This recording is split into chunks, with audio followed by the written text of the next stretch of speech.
Chapter 1. The Journey Begins.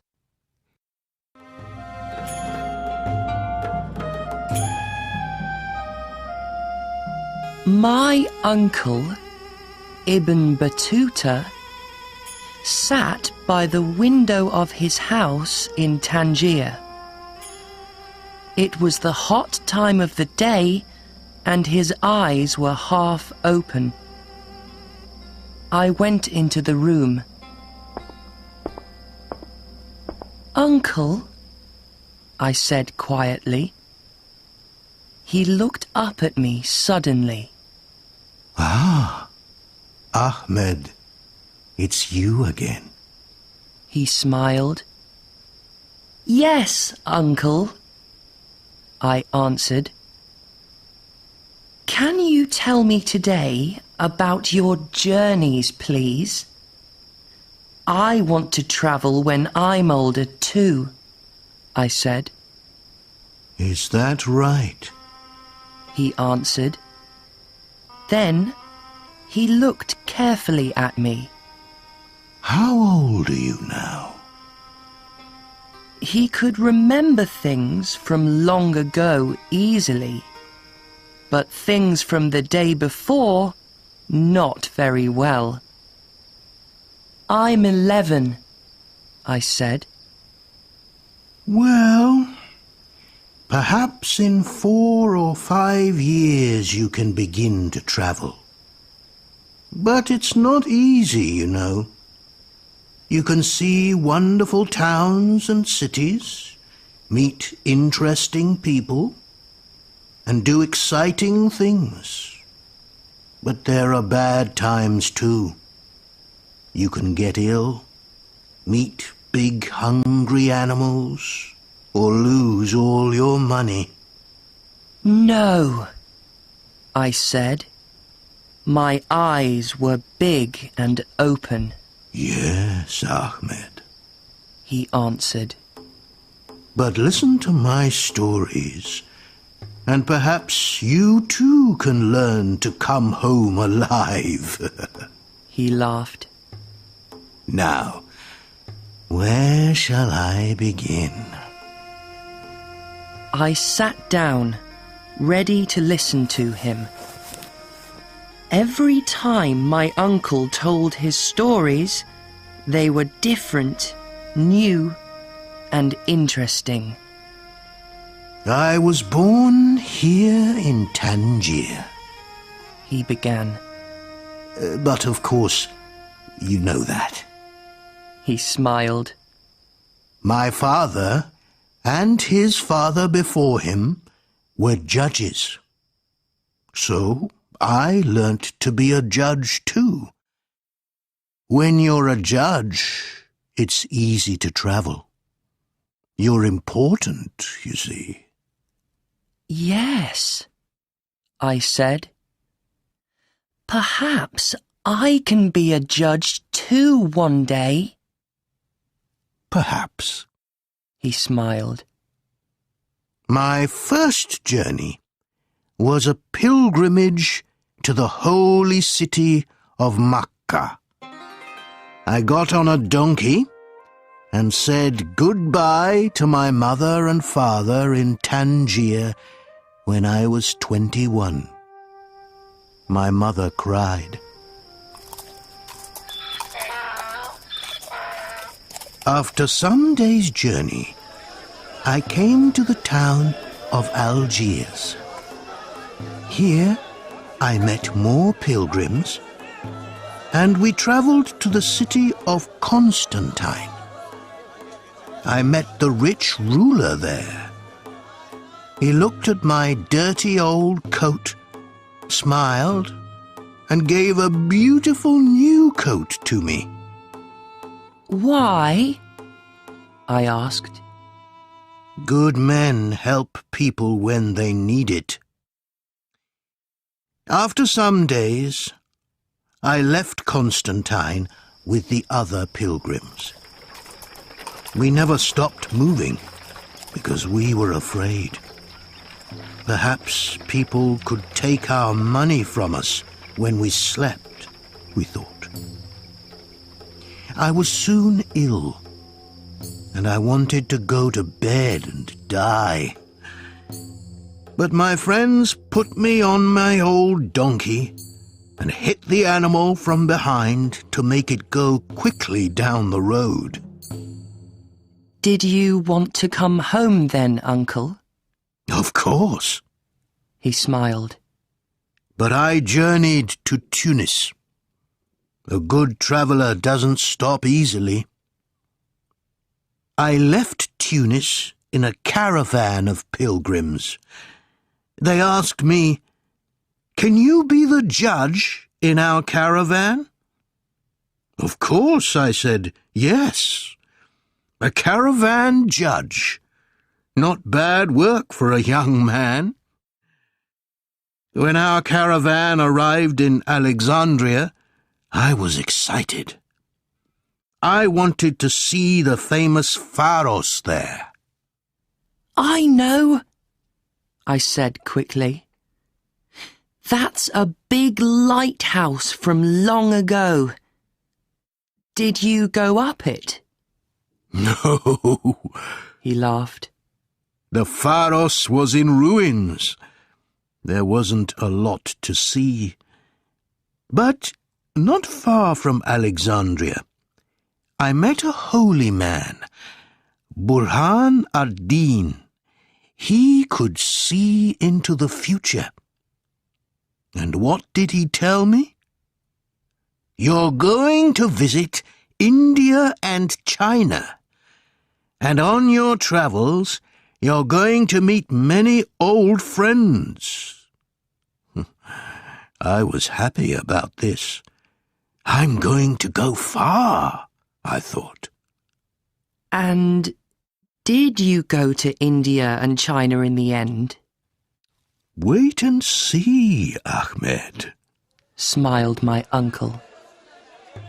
I arrived in Cairo 8 months after I first left home. What a big city! And what a lot of people! And they never stop running here and there, day and night. And near Cairo, there are the pyramids, big old buildings from the rulers of Egypt long ago. And were they in ruins? I asked. No, not the pyramids. He smiled. Next, I journeyed up the River Nile. After this, we travelled on camels through the hot desert. There were lots of hungry hyenas there, and at night we needed to be very careful. Of course, I cried excitedly. One night, a big hyena came and took everything from my bag, he said. But we soon left the desert. Then I travelled to the holy city of Jerusalem and visited the famous buildings there.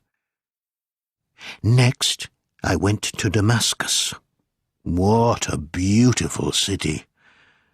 Then I travelled to Arabia and visited Medina, and in the end I arrived in Mecca. After a year and a half, it was wonderful to arrive in the city of my pilgrimage. I learnt from holy men there and prayed for 3 weeks. And did you come back home then? I asked. No. Every night I thought of the holy man Burhan ad-Din and of India and China. I was a true traveller now, and I didn't want to stop. So I left Mecca with the ruler of Persia's caravan. When I was young, I heard many stories about the wonderful towns near there. But on my journey, I saw something very different. Years before, the Mongols came to these towns They killed a lot of people, and I saw many houses in ruins there. Perhaps the most interesting town on that journey was Wasit. A number of men with no money lived there in a big house. In the evening, they prayed and ate their dinner. Then they sat near a big fire and told stories. Suddenly, some of them walked into the fire. Then they ate the fire. One man put a snake's head in his mouth and ate it alive. "And you saw all that?" I cried. Yes, He laughed. I visited many interesting towns after that, but I never saw men eat fire and snakes again. Then I went to Baghdad. What a wonderful city. But I was ill there, so I soon went back to Mecca. I learnt from holy men and prayed there for a year, and slowly I felt better. "And what did you do next?" I asked. I travelled by sea for the first time. It was my worst journey. He said. You can hear all about it tomorrow.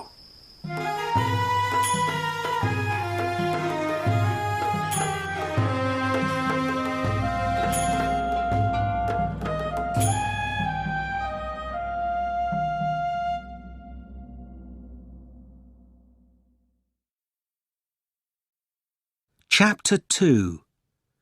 From Makkah to Chagatai.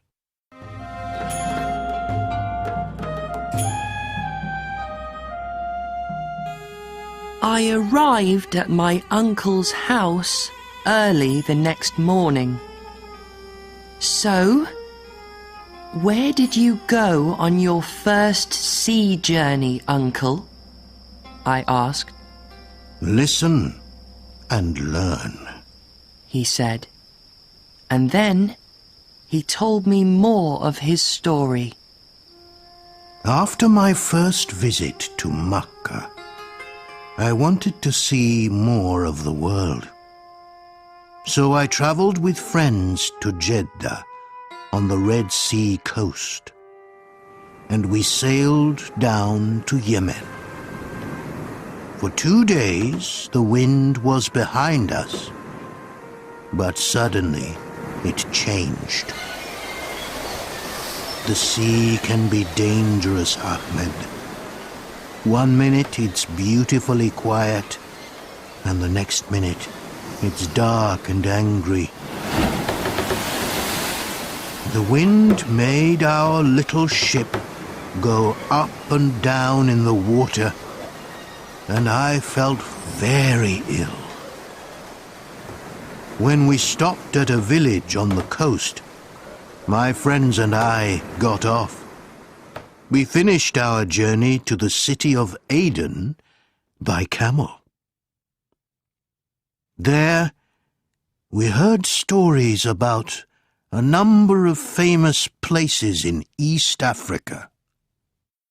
So we got on a new ship and sailed down the African coast. Happily, I wasn't ill at all this time.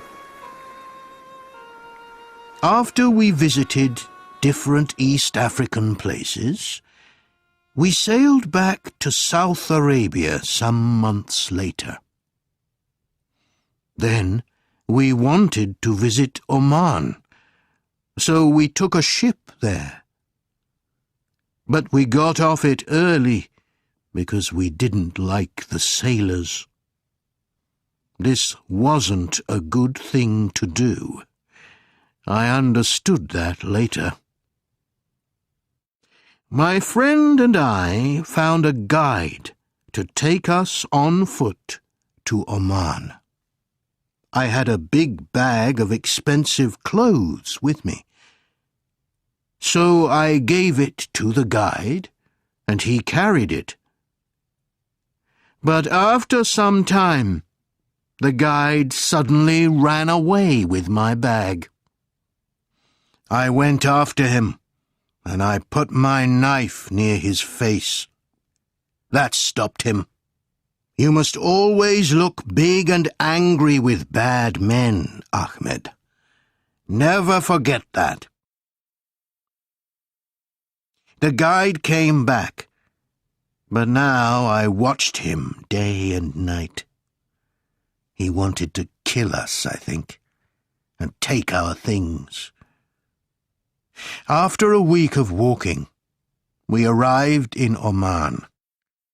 We were tired, hungry, and thirsty, but happy to be alive. After Oman, I journeyed to the island of Bahrain. I saw young men in little ships there. Some of them weren't any older than you, Ahmed. They stood on the ships, looked down into the sea, and then went far under the water for a very long time. When they came up, they had shells in their hands. They quickly opened the shells with their knives, and what was in them? Wonderful pearls, the biggest and most beautiful pearls in the world. People give a lot of money for them, you know. After Bahrain, I went back to the holy city of Mecca for a year. There, I heard interesting stories about the rich ruler of India. He gave work to judges from different countries, people said. So I looked at different ways to travel to India. In the end, I went across country to Syria and then sailed up to Anatolia. There are sometimes big caravans to India from there, you see. I had a very nice journey across Anatolia. In every village, young men took us to a house for travellers. There they gave us lots of good things to eat and drink. And when we left, all the people of the village cried and said goodbye. I then journeyed north with some new friends. On the mountain roads, something strange happened. One afternoon, there was a lot of snow, and when I looked behind me, I couldn't find my way back to my friends. So I went on my horse to find help. After some time, I came to a dark little house. At the door, I spoke to an old man, but he couldn't understand me. So he called to a younger man. And when I saw him, I knew him. He was an old friend from home. What good luck! He helped me to find my new friends, and we stayed the night at his house. The holy man Burhan ad-Din was right about meeting old friends on my travels. We then journeyed to the Black Sea, sailed across it, and travelled to the town of Al-Kiram. This was in green, open country. People called this place the Steppe. There, we heard something exciting. The caravan of ruler Khan Uzbeg was only 3 days away. It was a big city with shops, mosques, and places to eat in it, and it moved from place to place. I was interested to meet Khan Uzbeg. He sat on a big chair with his wife by a loon near him. She had a different caravan. We travelled with his caravan, and I learnt about Bayaloon, the daughter of the ruler of Constantinople. She wanted to visit her home city, so Khan Uzbeg asked me, "Can you take her there?" I was very happy to travel with Bayaloon's caravan. After 75 days, we arrived in Constantinople. I stayed for a month and visited all the important places there. Then I began the long journey back to the steppe. It was now winter, a dark and dangerous time for steppe travelers. So I journeyed south to the country of Chagatai and stayed with the ruler there. My uncle stopped and began to close his eyes. "And did you go to India?" I asked. That's a story for tomorrow, Ahmed, he said.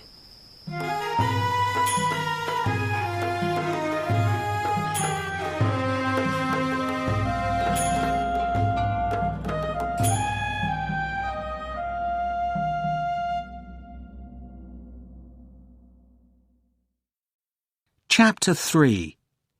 From Chagatai to Calicut.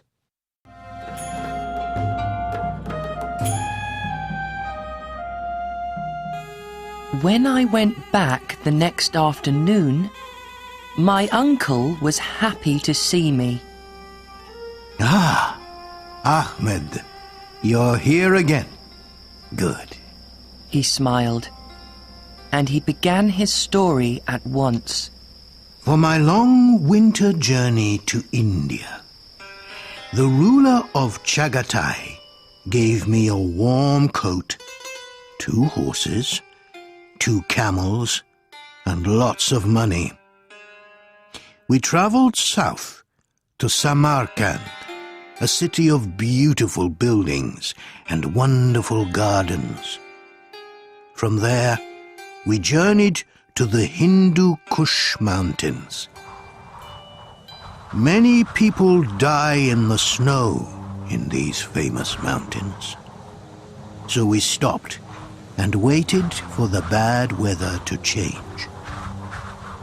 A good traveller always thinks about the weather, Ahmed. When it was better, we got up early one morning and went slowly over the cold and dangerous mountains. There was lots of snow under our feet, and we needed to put down coats for our big camels to walk on. We didn't want them to stop in the snow and die of cold. We were all very happy when the Hindu Kush Mountains were behind us. After 4 long months, we arrived in the north of India. And there, I saw something strange.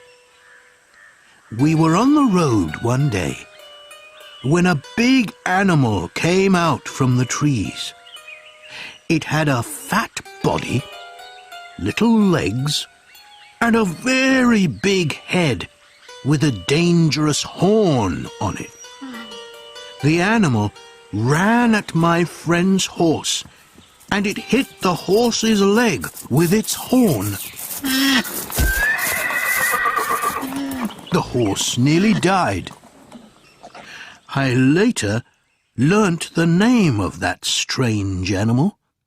It was a rhinoceros. We journeyed to the city home of the Sultan of Delhi, Muhammad Tughlaq. I knew a lot about this man before I arrived. He liked judges from different countries. You see, Ahmed, sultans often need people from other countries to help them. I soon learnt more about the Sultan. It is very important to arrive in Delhi with expensive gifts for him. He then gives you back better gifts and lots of money. And in the end, you're richer than before. So I got 30 beautiful horses and 3 camels for the Sultan. Remember that, Ahmed. When you meet a new ruler, always arrive with gifts. When we first came to Delhi, the Sultan was away. But when he heard about me, he made me one of his judges. I was now a rich and important man. I was, of course, excited to meet him when he arrived home. His house was very big, and I needed to walk through door after door to find his room. He sat there on a gold chair with soldiers all about him. He took my hand and spoke warmly to me for some time.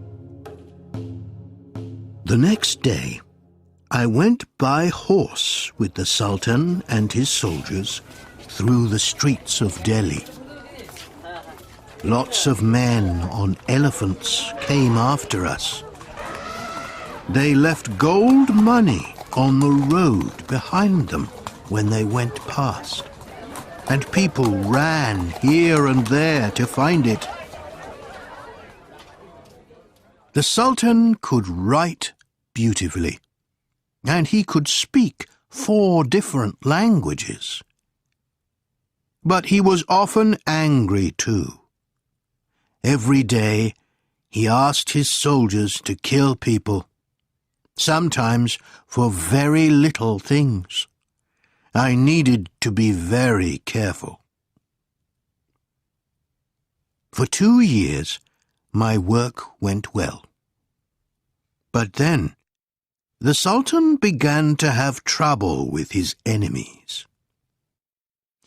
One ruler near Delhi fought with him. And what did the Sultan do with his enemy when he found the man? Well, Sultan Muhammad had lots of elephants, and he took some of them and put big knives on their tusks. He then put his enemy in front of the elephants. The animals played with the man. They moved their knives up and down and cut his body open. He died, of course, and it was a very bad thing for us all to watch.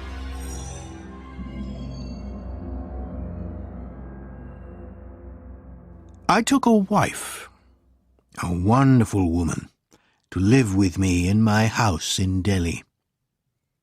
But then, my wife's father began to fight with the Sultan. This wasn't good, because people began to speak badly about me. Perhaps I was an enemy of the Sultan too, they said. Then something worse happened. A famous holy man, Sheikh Shihab ad-Din, lived on a hill near Delhi. I was very interested in him, and I sometimes visited his home. But Sultan Muhammad was very angry with Sheikh Shihab ad-Din.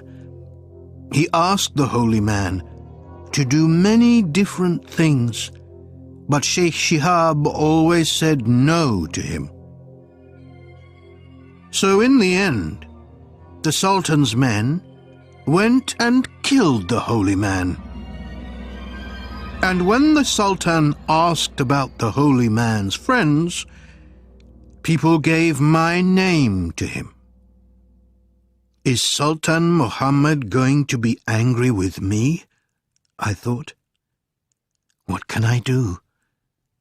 I can't run away from him, because then his soldiers are going to come and kill me too. I was very afraid. I stopped eating and drank only water. In the end, I left Delhi and stayed with a different holy man for 5 months.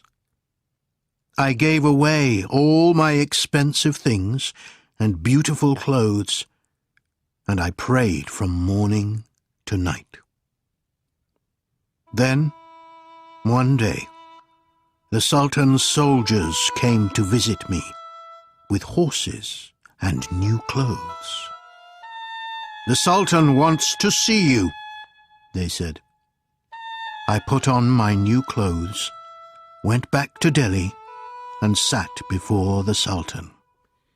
Ibn Battuta, you're going to be my man in China. He smiled. I have 15 Chinese visitors here. Go back to China with them and take gifts from me for their ruler.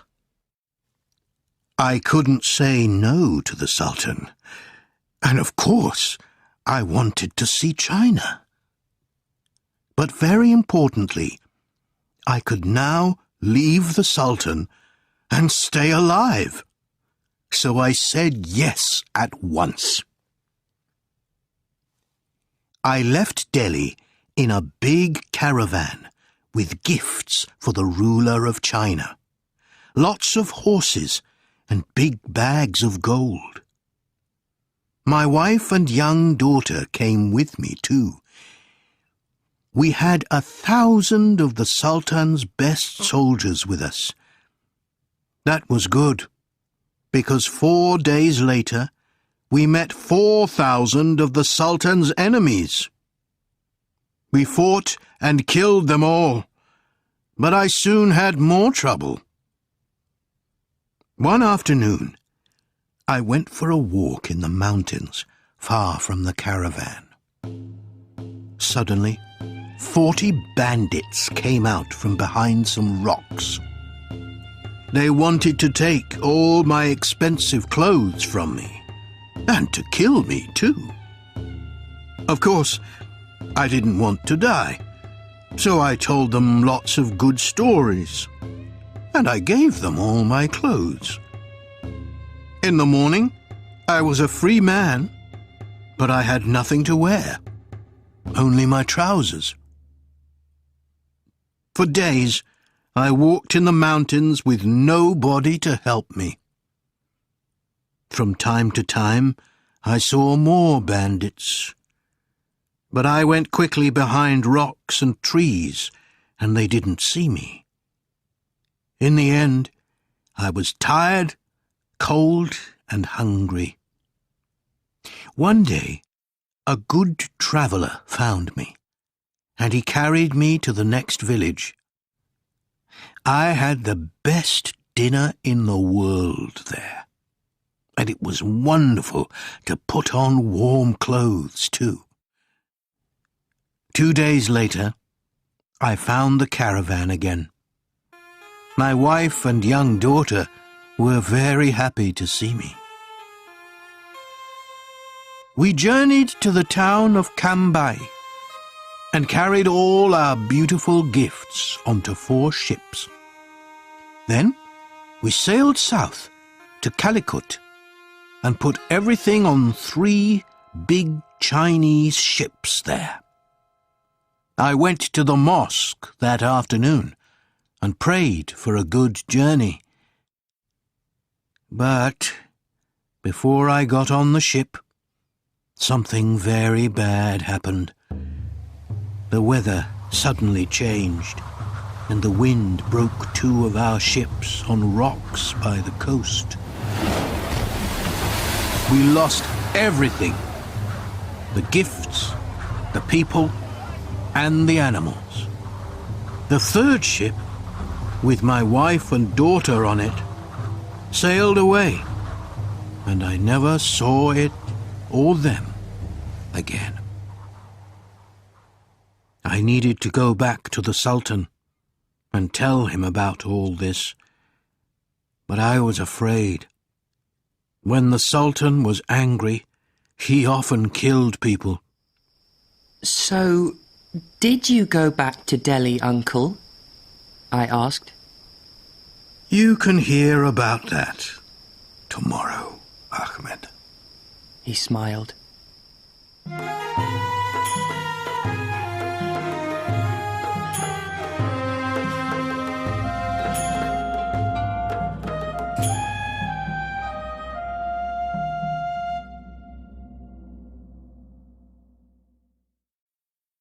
Chapter 4. From the Maldives to China.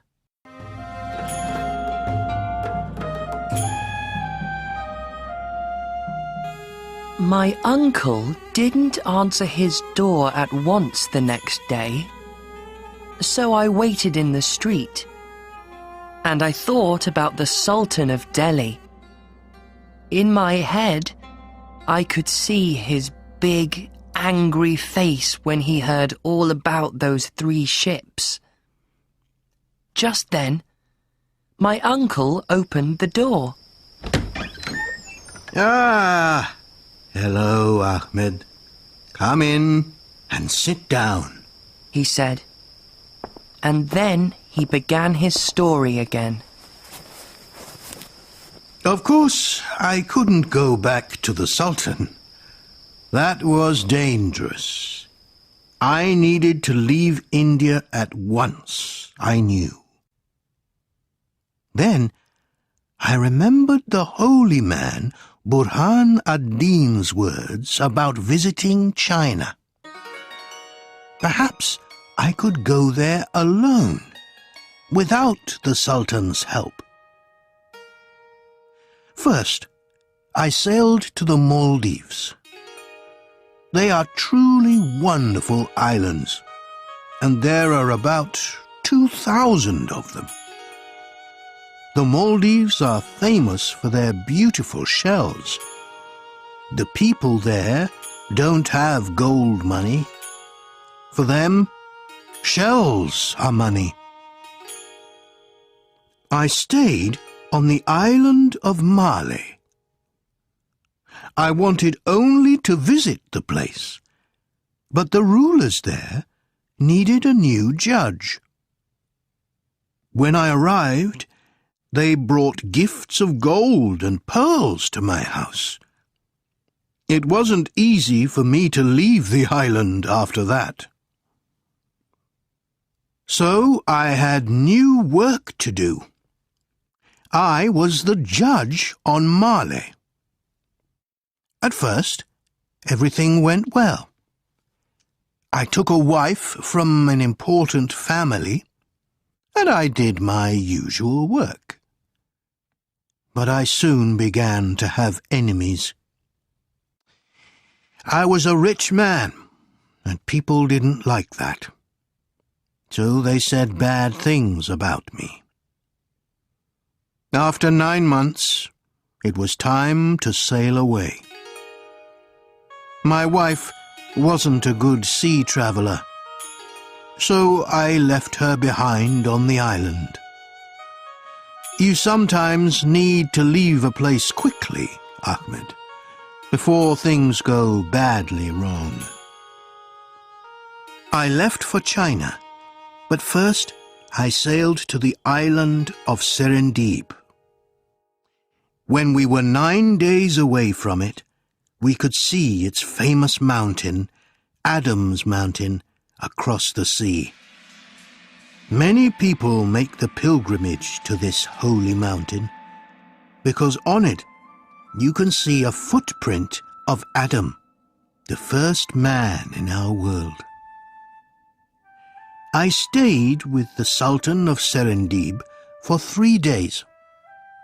He loved listening to my travelers' stories, and he gave me pearls and big rubies. Serendib is famous for its rubies, you see. The women there wear them all over their arms and legs. The Sultan told me all about Adam's mountain. There are 2 ways to walk up to Adam's footprint, an easy way and a dangerous way. You're a true pilgrim only when you go the dangerous way. So, of course, I went up that way. It was a long journey over big rocks and between dark trees. But we arrived in the end at Adam's footprint. It was wonderful there. You're up in the sky, and you can see things very far away. After that, I left Serendib by ship for India. I was a happy man, with lots of pearls and rubies in my bag. But soon, things went wrong. One day, sudden winds took our ship onto some rocks. I was afraid, because I can't swim. The sailors took some of the women travellers away, but I stayed alone all night on the ship and prayed. In the morning, some people found me and took me back to the coast of Serendib.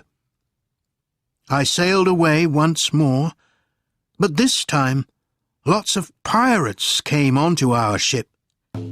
They took all my pearls, rubies, and expensive clothes, and then left me on an island in only my trousers. Not again, I thought. I sailed back to the Maldives once more, and there I got on a ship to China.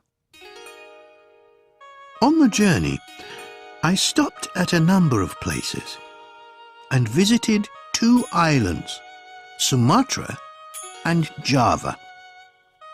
Java was very interesting.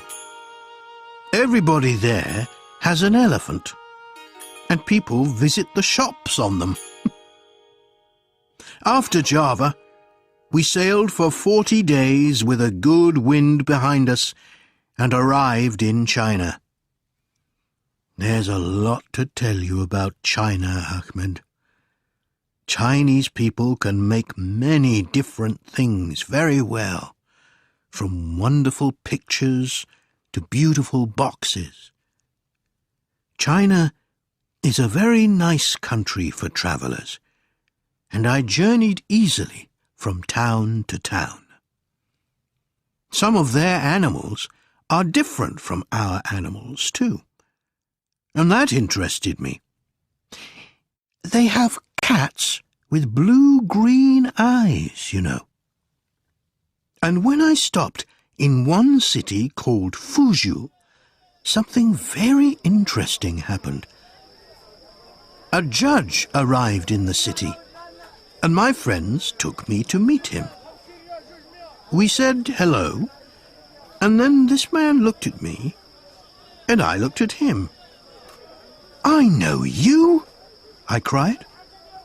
"You're Al-Bushri, and you're from Ceuta, not far from my hometown of Tangier." That's right, he smiled. We laughed and talked for hours. You meet people in the strangest places, Ahmed. The holy man, Burhan al-Din, was right again about finding old friends on my journeys. After some months in China, I was ready to begin my long journey home. So I went to look for a ship. And Did you come home at once? I asked. No, He said. I stopped at cities from my earlier journeys, Damascus, Cairo, and many more. But when I went back, they were dark and different places. He said slowly. I can tell you all about that tomorrow.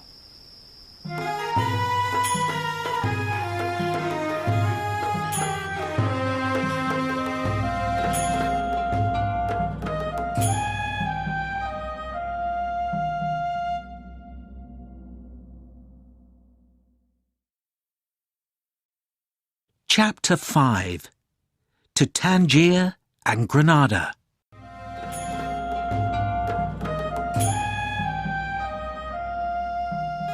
So, what was the trouble with those cities when you visited them again? I asked my uncle when I arrived the next day. Let's talk about my journey from China first. He answered quietly. On my way back from China, I stopped in Sumatra again. Then I got on a big ship and sailed for 40 days to India. When I arrived there, I thought about visiting the Sultan, but I was afraid. Perhaps he remembered his gifts for the ruler of China and the time when I lost them all. From India, I sailed to the south coast of Arabia. I then travelled through Persia to Baghdad. I journeyed across the desert, and in the end, I arrived once more in the city of Damascus. It was 20 years from the time of my last visit, but I remembered it well. In Damascus, I heard something interesting. A teacher from Tangier now lived and worked in the city. I was excited to meet this man, and I asked him at once for news from home. My father was dead, but my mother was alive, he told me. I felt bad about my father. And suddenly, after 24 long years away, I began to think of going back home and of seeing my mother. I journeyed to Aleppo, but there I heard some bad news. The plague wasn't far away, and many people were ill with it. At first, I travelled quickly from city to city in Syria. I wanted to stay in front of the plague, you see. But after a time, when I arrived in new places, the plague was there before me. So I went back to Damascus. Here I learnt the worst. At that time, lots of men, women, and children died of plague there every day. Everybody came out into the streets with their holy books and prayed for their families, but nobody could stop the plague. The news of the plague made me think of my mother again. Was she ill too, perhaps? So I travelled on pilgrimage to Mecca one more time, and then began my way back home through Cairo. Of course, I knew this wonderful city from years before, but it was very different now. 21,000 people died from the plague there every day. My uncle stopped and looked out of the window. Did you get ill, Uncle? I asked. No, I didn't, he said slowly. And I thank God for that. I left Cairo, travelled to Tunis, and then got on a ship to the island of Sardinia. We didn't stay there long. There were bandits on the island, and they wanted to fight and kill us. So we left quickly. After Sardinia, I sailed to North Africa, and then travelled by donkey to Tangier.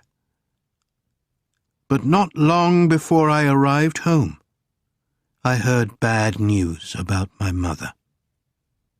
She was dead, people in the town of Taza told me. I was very sorry to hear this. In the end, I went to the most important city in our country, Fez, and I met our ruler, Sultan Abu Inan, there. To me, he was more wonderful than all the rulers in the world. Sometimes, Ahmed, the things in your home country are the best. After that, I went back to Tangier and visited my mother's grave. I was ill for 3 months. But then I heard my friends talk about trouble in the kingdom of Granada, Al-Andalus. King Alfonso of Castile is going to fight our brothers there, They said. We must help them. Soon after that, we sailed to the kingdom of Granada. But King Alfonso died of the plague before we arrived, and we didn't need to fight. So I stayed and visited all the interesting places in that country. Now, I must tell you a story about my time there. One day, I was on the coast road to Malaga when I met 12 soldiers on horses. They asked me to journey with them because the road to Malaga was dangerous. There were enemy ships near the coast. I wanted to go with them, but in the end, I stayed behind and travelled with my friends. Later, on the road to Malaga, we found a dead horse in our way. It was one of the 12 soldiers' horses, and I soon learnt their story. Those soldiers were now in the hands of dangerous enemy sailors, but I was free. I thanked God for that, and I prayed for all of our brothers. Then I journeyed to the famous city of Granada. In one of the beautiful gardens there, I met some writers. They were interested in my traveller's stories, and one young man, Ibn Juzai, listened carefully and began to write about my long journey. I didn't know it at the time, but Ibn Juzai was later a very important friend to me. Soon after that, I left the kingdom of Granada and sailed back to Morocco. And this time you stayed at home in our country. Is that right, Uncle? I said. Well, no, He smiled. I didn't. There was one more country to visit, a place of hot deserts and dangerous snakes. Come back to hear about that tomorrow morning, Ahmed.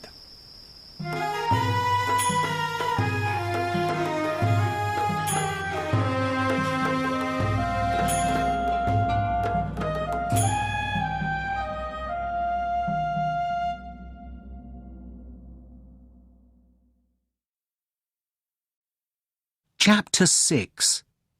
To Mali and Back.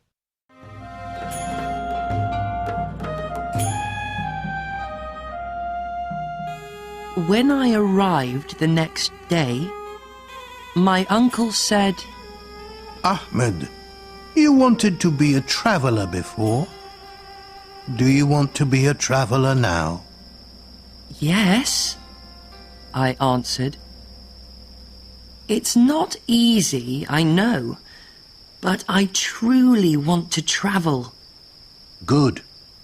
he said. So listen carefully, because there's more to learn. For my last journey, I travelled south because I wanted to visit Mali.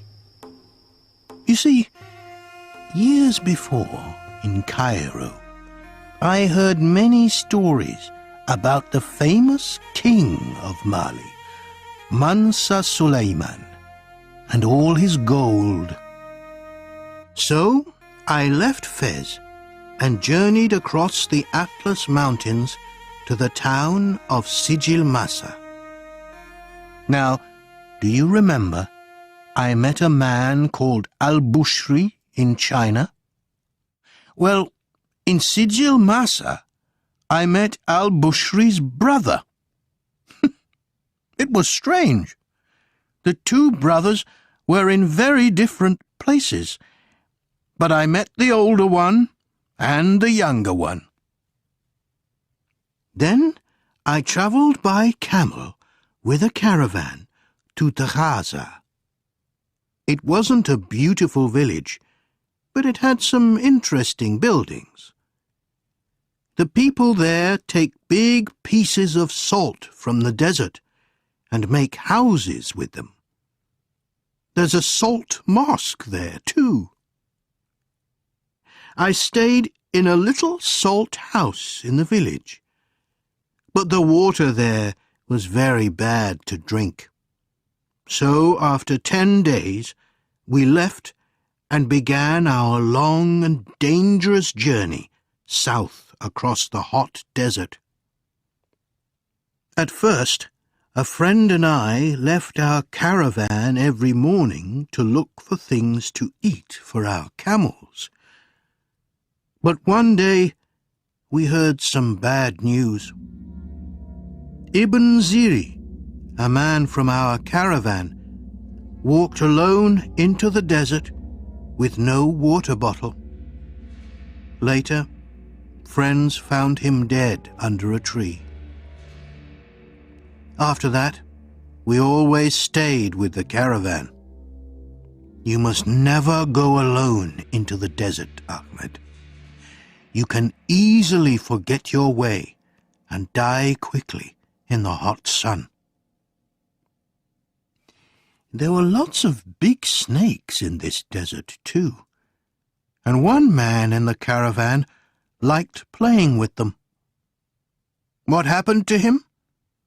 A snake put its teeth into one of his fingers one morning, and he nearly died. In the end, with a knife, he cut this finger from his hand, and so he lived.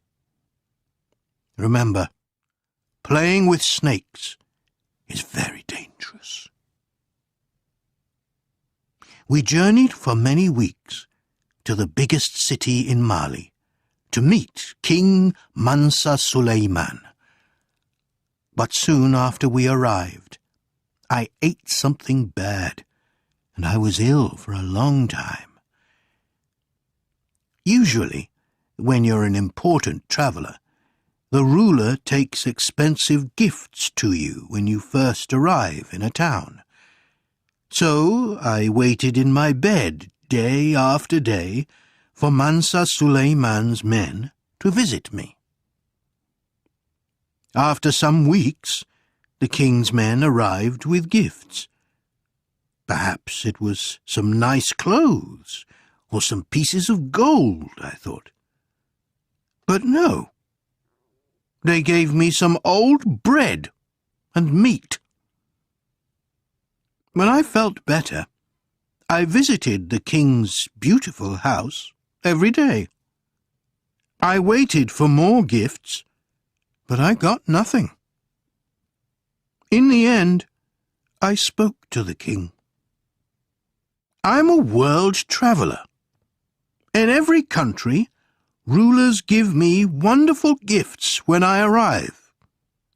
I arrived in your city 4 months ago, but you do not speak to me or give me nice things. What can I say about you to other people? Things soon changed after that. Mansa Sulaiman was now very good to me, and he gave me a house and a lot of gold. And when I left the city with a friend to visit the country, his men brought me more gold. In the end, my friend and I came to a big river. I saw some very strange animals in the water there. Horses with big fat bodies, little legs and elephants' feet. My friend called them hippopotamuses, but they were new to me. I travelled north to Timbuktu, but in a town near Timbuktu, I was very ill once more. Then one day, I got a letter from the Sultan of Morocco. He needed me at once. What does he want? I thought. We travelled north for a long time and went back over the Atlas Mountains. The winter snow there made the roads very dangerous, and we journeyed slowly. In the end, after some months, I arrived back at the Sultan's home in Fez. I have important work for you, he said when he saw me. There's a young writer here. His name is Ibn Juzai, and he wants to write down all your stories. Then everybody can learn about them. Ibn Juzai, I said at once. I know him. I met him in Granada. A holy man once told me about meeting friends in different places. It happened before, and now it's happening again. Of course, it was wonderful to speak to Ibn Juzai again. I told him all about the exciting places, the different animals, and the interesting people from all my journeys.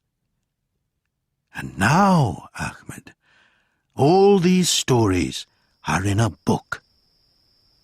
I'm not going to be here always. But take this. It's my gift to you.